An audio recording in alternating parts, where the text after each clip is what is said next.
सिया को इस वक्त अपने अतीत के बारे में कुछ याद नहीं था कि वो कौन है, और ना ही उसके पास राघव की कोई याद बची थी। लेकिन राघव से जुदा होने के बाद भी सिया का दिल राघव के लिए बेचैन हो रहा था। इसलिए सिया अपने कमरे में आकर रोने लगी और रोते हुए अपने बिस्तर पर सो गई। सिया गहरी नींद में सोते हुए राघव का नाम बड़बड़ाने लगी। सिया के मुंह से राघव का नाम सुनकर भानु प्रताप सिंह ने अपनी मुट्ठियां भींचते हुए अपने आप से कहा, बस अब बहुत हुआ। अब उस राघव सिंघानिया का किस्सा खत्म करना ही पड़ेगा। जितना हमारी रानी सा उस राघव को याद करके तड़प रही है, उतना ही उस राघव सिंघानिया को न तड़पाया तो हमारा नाम भानु प्रताप सिंह नहीं। इतना सोचते हुए भानु प्रताप सिंह ने इंस्पेक्टर विनय यादव के पास फोन मिलाया, और जैसे ही विनय ने फोन उठाया वैसे ही भानु प्रताप सिंह ने चिल्लाते हुए बोला, इंस्पेक्टर, हम भानु प्रताप सिंह बोल रहे हैं और हम चाहते हैं कि तुम उस राघव सिंघानिया को ठाकुर विजय प्रताप सिंह के मर्डर के लिए टॉर्चर करो, और उसे इतना टॉर्चर करो कि वो कबूल कर ले कि उसी ने ठाकुर को मारा है। भानु प्रताप सिंह आगे कुछ बोलता, उससे पहले ही इंस्पेक्टर विनय यादव ने भानु प्रताप सिंह को टोकते हुए कहा, देखिए, पहली बात तो ये मैं नहीं जानता कि आप हैं कौन, और दूसरी बात यह कि अभी तक ये साबित नहीं हुआ है कि राघव सिंघानिया ने ठाकुर विजय प्रताप सिंह का मर्डर किया है या नहीं, और जब तक ये साबित नहीं हो जाता मैं उसे टॉर्चर नहीं कर सकता, और आपके कहने पर तो बिल्कुल भी नहीं। विनय यादव की बात सुनते ही भानु प्रताप सिंह ने गुस्से से चिल्लाते हुए कहा, तुम्हारी इतनी हिम्मत कि तुम भानु प्रताप सिंह की बात टालोगे? तुम जानते हो हम कौन हैं? हम जैसलमेर के महाराजा भानु प्रताप सिंह हैं। पूरे राजस्थान के हुकुमशाह हैं हम। हमारी बात को आज तक किसी ने नहीं टाला, और तुम एक मामूली से इंस्पेक्टर हमारा हुक्म मानने से इनकार कर रहे हो। भानु प्रताप सिंह की बात का जवाब देते हुए इंस्पेक्टर विनय यादव ने कहा, देखिए, अगर आप राजस्थान के हुकुमशाह हैं तो मैं यहाँ का सर्कल इंस्पेक्टर हूँ, और सिर्फ आपकी बात सुनकर मैं एक बेगुनाह के साथ अन्याय नहीं कर सकता। जब तक ये साबित नहीं हो जाता कि राघव सिंघानिया ने कोई मर्डर किया है या वो दोषी है, तब तक ना मैं उसे टॉर्चर करूँगा और ना ही कोई सजा दूंगा। इंस्पेक्टर विनय यादव की बात सुनकर भानु प्रताप सिंह के अहंकार को चोट लगी, और उसने अहंकार भरे शब्दों में विनय यादव से कहा, अच्छा, तो तुम हमारा हुक्म टालकर सच का साथ दोगे? तो फिर ठीक है, हम भी देखते हैं कि तुम सच का कितना साथ देते हो। अभी तुम हमारी बात मान नहीं रहे हो, लेकिन ठीक 2 मिनट बाद तुम उसी बेगुनाह को टॉर्चर भी करोगे और उसे सजा भी दोगे, वो भी ये जानते हुए भी कि वो बेकसूर है। ये हमारा वादा है तुमसे। इतना कहकर भानु प्रताप सिंह ने फोन कट कर दिया और किसी बड़े मंत्री के पास फोन मिलाते हुए उस मंत्री से कहा, क्या बात है मंत्री साहब, आजकल आपके एरिया के सर्किल इंस्पेक्टर भी हमारा ऑर्डर मानने से इनकार कर रहे हैं। लगता है आपने अपने सिपाहियों को बताया नहीं कि राजस्थान में किसी नेता की नहीं बल्कि भानु प्रताप सिंह की चलती है। वैसे हमने आपको नेता इसलिए तो नहीं बनाया कि आपके मामूली से इंस्पेक्टर भी अपनी मनमानी करेंगे। भानु प्रताप सिंह की बात सुनकर मंत्री ने फोन के दूसरी तरफ से कहा, ये क्या कह रहे हैं हुकुमसा आप? आखिर हमारे एरिया के कौन से इंस्पेक्टर में इतनी हिम्मत आ गई जो उसने आपके ऑर्डर को ठुकरा दिया? बस आप एक बार उस इंस्पेक्टर का नाम बता दीजिए, फिर देखिए, अगर हमने उसकी वर्दी ना उतरवा दी तो हमारा नाम भंवर पाटिल नहीं।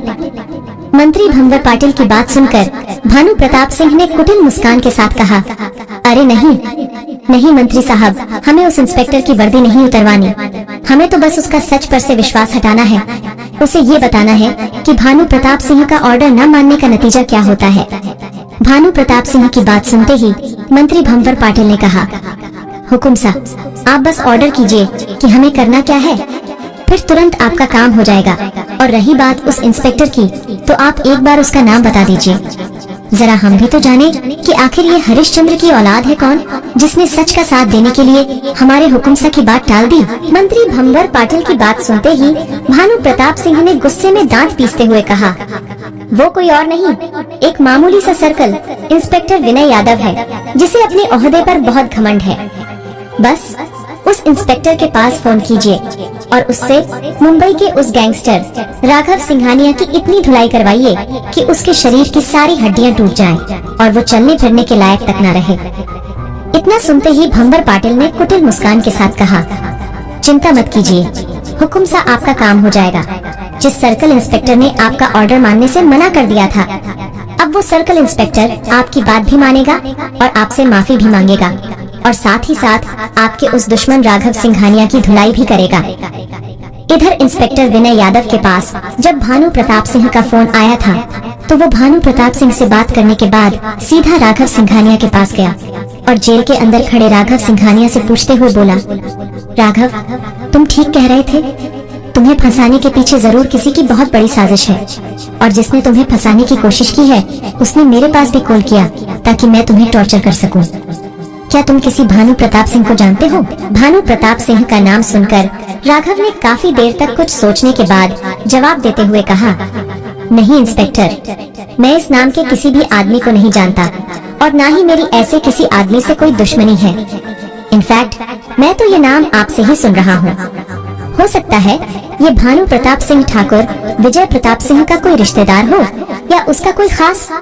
विनय यादव आगे कुछ बोलता, उससे पहले ही राघव ने ऊंची आवाज करते हुए कहा, इंस्पेक्टर, आपको सिया के बारे में कुछ पता चला कि वो कहाँ है?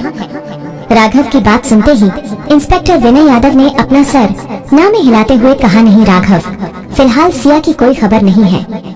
वैसे तुम्हारी जानकारी के लिए बता दूं कि सिया का किडनैप करने वाला ठाकुर विजय प्रताप सिंह तो बिल्कुल भी नहीं है, क्योंकि वो जेल से फरार होते ही अपनी हवेली गया था और वहां जाने के बाद ठाकुर ने ना तो कभी किसी के पास कॉल किया और ना ही वहां से वो कहीं गया।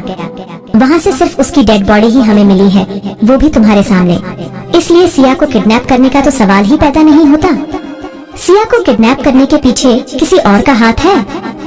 राघव, इंस्पेक्टर विनय यादव की बात कोई जवाब देता उससे पहले ही एक हवलदार दौड़ता हुआ विनय यादव के पास आया और विनय यादव के हाथों में फोन थमाते हुए बोला, सर, वो हमारे एरिया के मंत्री भंवर पाटिल का फोन है। वो आपसे कुछ बात करना चाहते हैं और बहुत गुस्से में भी हैं। हवलदार की बात सुनकर विनय यादव ने चौंकते हुए कहा, क्या भंवर पाटिल? लेकिन उसे मुझसे क्या काम है? खैर छोड़ो, तुम मुझे फोन दो। और इतना बोलकर इंस्पेक्टर विनय यादव ने हवलदार से फोन लेते हुए फोन को अपने कान के पास लगाया और सलाम करते हुए बोला, जय हिंद सर, मैं इंस्पेक्टर विनय यादव। कहिए, आपने मुझे कैसे याद किया?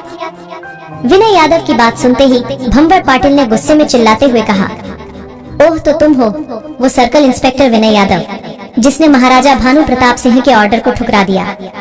वैसे बड़ा घमंड है तुम्हें अपने सर्कल इंस्पेक्टर होने का। तुम्हें पता नहीं वो कितने बड़े आदमी हैं, इतने बड़े कि तुम्हारी वर्दी 2 मिनट में उतरवा सकते हैं। लेकिन वो तो तुम्हारी किस्मत अच्छी है जो उन्होंने ऐसा कुछ नहीं किया। वैसे उनकी बात तो याद है ना? तुम्हें उन्होंने क्या कहा था? मंत्री भंवर पाटिल की बात सुनते ही विनय यादव, जो अभी राघव के पास खड़ा था, उसने फोन मंत्री की बात सुनकर राघव की तरफ देखा और फिर राघव से नजरें चुराते हुए वापस अपने केबिन में आ गया। वहां आते ही विनय यादव ने मंत्री से कहा, सॉरी सर, मैं नहीं जानता था कि वो राजस्थान के महाराजा हैं, लेकिन वो राघव सिंघानिया को टॉर्चर करने का ऑर्डर दे रहे थे।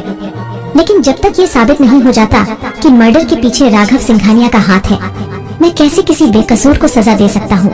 इतना सुनते ही भंवर पाटिल ने गुस्से में दांत पीसते हुए चिल्लाकर कहा, तू कोई जज है जो तू डिसाइड करेगा कि कौन बेगुनाह है और कौन नहीं?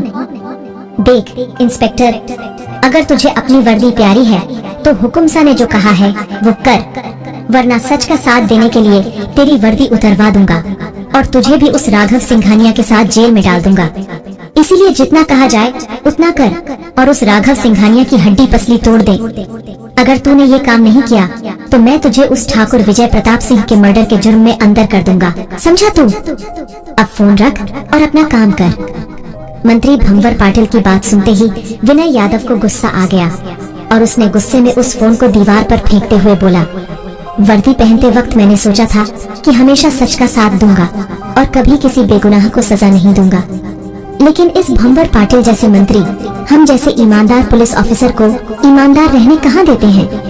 अपने फायदे के लिए किसी भी बेगुनाह को फंसा देते हैं और फिर हम जैसे मामूली से इंस्पेक्टर से उस बेगुनाह को सजा दिलाते हैं।